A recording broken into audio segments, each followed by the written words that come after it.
앞으로는 이더리움의 상승세가 비트코인보다 더 빠를 수 있다라고 예상하는 전문가들이 많거든요. 그 얘기는 한마디로 이더리움이 비트코인 상승세를 앞서게 되면 그때는 알트코인 시장 전체의 대세 상승기가 옵니다. 오히려 이더리움이 먼저 치고 올라가고 그러면 다른 기타 알트코인들은 이더리움을 쫓아가요. 여태까지는 비트코인을 쫓아갔지만 상황이 이더리움 상승세가 더 커지면 그런 식으로 대세 상승장이 올 거라고 예측하시는 전문가들이 계세요.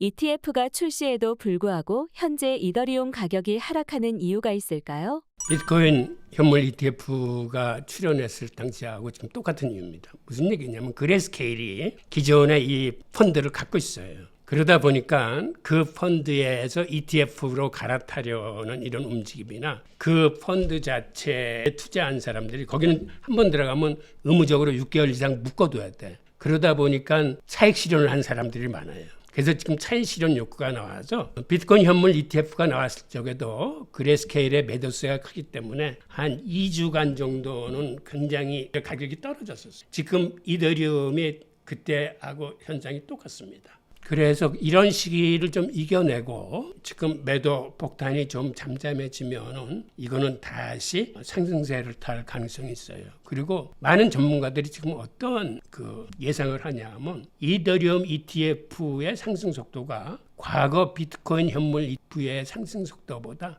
더 빠를 수 있다. 그 얘기는 여태까지 비트코인이나 이더리움은 거의 동행성을 보였습니다. 이더리움이 동행성이 한 98% 정도 돼요. 그러니까 시차를 두고 있기는 하지만 비트코인이 오르면 이더리움도 항상 비슷하게 오르고 이런 형세를 보였는데 앞으로는 이더리움의 상승세가 비트코인보다 더 빠를 수 있다라고 예상하는 전문가들이 많거든요. 그 얘기는 한마디로 이더리움이 비트코인 상승세를 앞서게 되면 그때는 알트코인 시장 전체의 대세 상승기가 옵니다. 그러니까 기본적으로 여태까지는 어떤 패턴이었냐면 비트코인이 오르고 그 다음에 이더리움이 쫓아가고 그 다음에 메이저 알트코인들 한 10개 정도가 그 다음에 쫓아가고 그 다음에 테마별 알트코인이 쫓아가는 일종의 이런 순환장세를 많이 그렸는데 앞으로는 그게 좀 바뀔 거라는 거죠. 오히려 이더리움이 먼저 치고 올라가고 그러면 다른 기타 알트코인들은 이더리움을 쫓아가요. 여태까지는 비트코인을 쫓아갔지만 상황이 이더리움 상승세가 더 커지면 그런 식으로 대세 상승장이 올 거라고 예측하시는 전문가들이 계세요.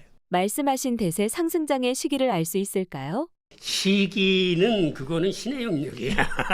이러한 움직임이 있을 수 있다는 건데 이거를 정확하게 말씀드릴 수는 없고 이렇게는 말씀드릴 수 있죠. 그 이더리움 현물 ETF가 과거의 비트코인 현물 같은 상승세를 타게 되면 그리고 그 상승세가 비트코인의 가격 상승을 넘어서면 그때는 가능성이 보이는 거죠. 그때가 바로 이제 그 시기라고 말씀드릴 수 있습니다. 이더리움의 덴쿤 업데이트가 오히려 가격 상승을 막았다는 의견은 어떻게 생각하시나요? 시장에서 기대했던 덴쿤 업그레이드의 그 처리 속도 개선 또 그에 따른 수수료 인하가 투자자들의 기대치에 지금 못 미치는 겁니다. 그러니까 올해 사실 화두가 이더리움과 레이어 2였었거든요. 엄청나게 거래 속도가 빠르지고 수수료가 지금의 10분의 1 이하로 급감할 거다라고 생각했는데 그랬던 기대치에 지금 못 미치는 거예요. 그러다 보니까 상반기에 오히려 레이어 코인들은 43%가 상승을 했는데 레이어 2 코인들은 반대로 40%가 떨어졌어요. 그게 한마디로 투자자들이 갖고 있는 기대치에 비해서 그 덴쿤 업그레이드의 진척 속도가 빨리 나오지 못하는 거예요. 그러니까 이 부분도 투자자들이 지금 계속 앞으로 눈여겨보셔야 될 대목이에요. 이번 장의 솔라나의 상승세가 엄청난데 이더리움을 뛰어넘을 가능성도 있을까요? 그거는 쉽게 말씀드릴 수가 없는데 우선 이더리움이 갖는 어떤 장점, 즉 보안성이나 나름대로 솔라나에 비교해 봤을 때 어떤 탈중앙화는 이쪽이 훨씬 강하고 솔라나가 지금 각광을 받는 거는 처리 속도, 이제 수수료거든요.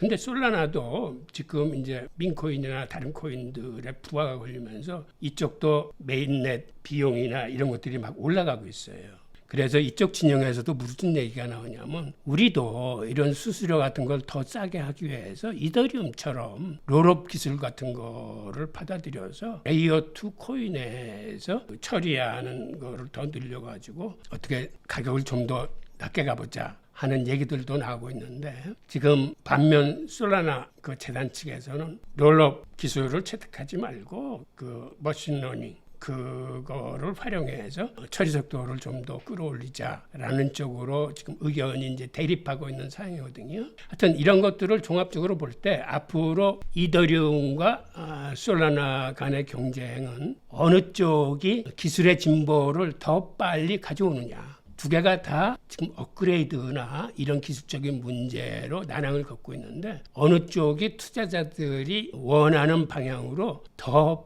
빠르게 더 나은 경쟁 기술을 개발할 수 있느냐가 관건인 것 같아요. 그래서 이거는 상황을 지켜봐야지 지금 단계에서는 뭐 어느 쪽이 우세하다라고는 말씀 못 드리겠네요. 리플에 많은 사람들이 투자하고 있는데 리플은 어떻게 보시나요?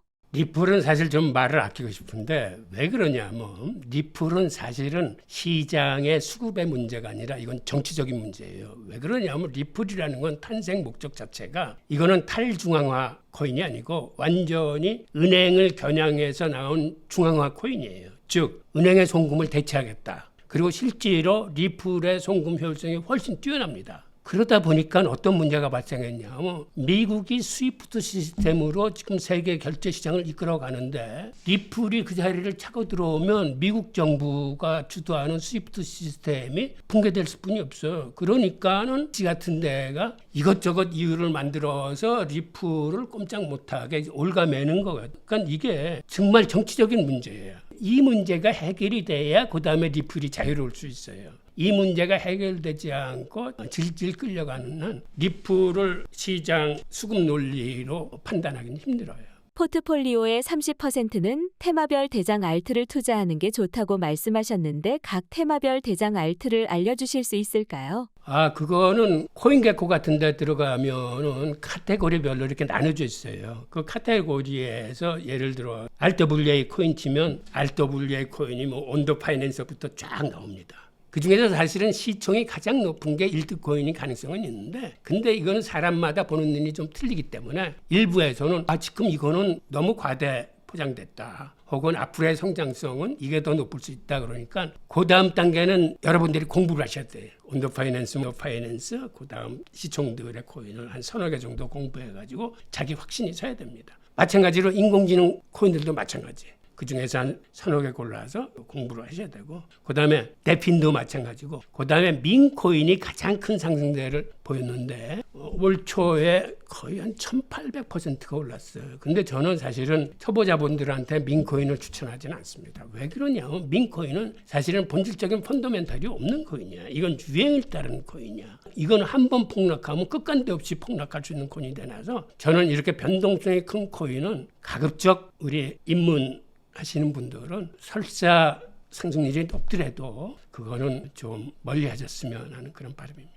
알트코인은 이더리움이 전고점을 돌파할 때 매수하면 될까요? 아니요. 그거는 패시브 펀드 투자 전략에서 30% 정도는 사실은 지금 담는 시기를 이 거시경제 흐름의 어떤 불확실성이 조금은 정리됐을 때 담으면 더 좋겠죠. 그러니까 이제는 완전히 경기 침체 올 확률은 더 적어졌구나. 혹은 금리 인하가 대세로 자리 잡으면 앞으로 유동성이 더 늘어나겠구나. 이런 방향성이 잡히면 그때는 사셔도 돼요. 그리고 그 전이라도 이거를 분할 매수하시려는 전략을 갖고 있으면 그때부터는 조금씩 지금서부터 이제 사 담을 수도 있습니다. 알트코인은 언제쯤 매도하는 게 좋을까요? 지금 제가 말씀드린 거시경제 흐름이 반대로 됐을 때 앞으로는 경기 침체가 확실히 오는구나 라고 했을 적에는 사실은 그때가 매도 시점이고 나는 그런 거 잘 모르겠다 생각하면 아까 얘기하셨던 이동평균선 한 121선을 데드크로스가 발생했다. 뚫고 내려온다. 그러면 그때 파셔야 되는 거죠.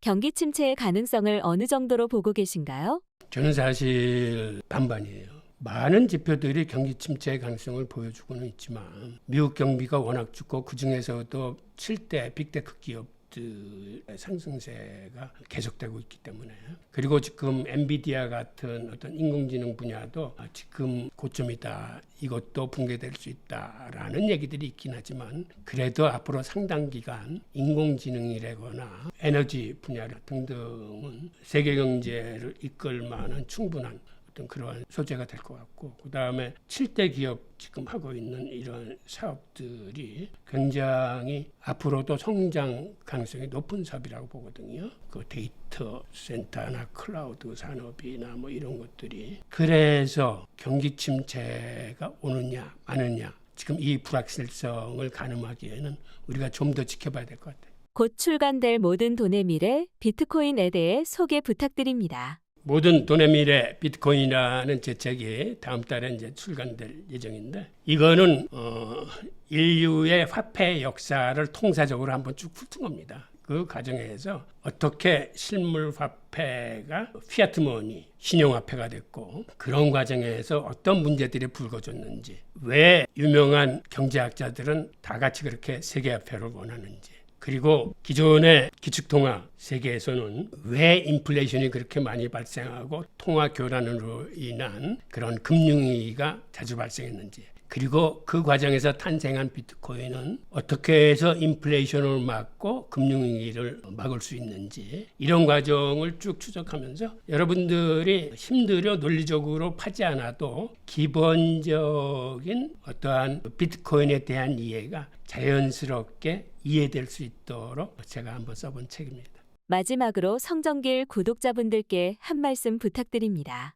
제가 부탁드리고 싶은 거는 암호화폐 시장은 변동성이 굉장히 큰 시장입니다. 그래서 정말 중요한 거는 특히 초보 입문하시는 분들은 변동성에 노출되는 거를 막아야 됩니다. 즉 변동성에 노출되는 걸 막는다는 얘기는 그래도 변동성이 비교적 적은 비트코인 같은 투자 비중을 늘리셔야 돼요. 그리고 여러분들이 변동성이 많은 알트코인 중에서는 이 테마별 1등 코인을 잡는 거. 즉 우리나라 사람들의 투자 성향이 리스크 테이킹을 선호합니다. 그러다 보니까 알트코인 투자가 83%나 되고 비트코인 투자는 17%뿐이 안 되는데 이게 외국과의 큰 차이예요. 외국인들은 기본적으로 비트코인 투자가 50%가 넘어요. 우리도 앞으로는 이런 식으로 정석 투자, 견실한 투자, 가능하면 손해보지 않는 투자, 그 다음에 언제까지라도 갖고 갈 수 있는 이러한 올바른 투자 방법을 확립하는 게 굉장히 중요하다고 저는 생각합니다. 그런 의미에서 저는 패시브 펀드 투자 전략을 권하고 여러분들이 가능한 변동성에 노출되지 않는 방향을 같이 고민하시면서 투자 방향을 정립해 나가시길 바랍니다. 감사합니다.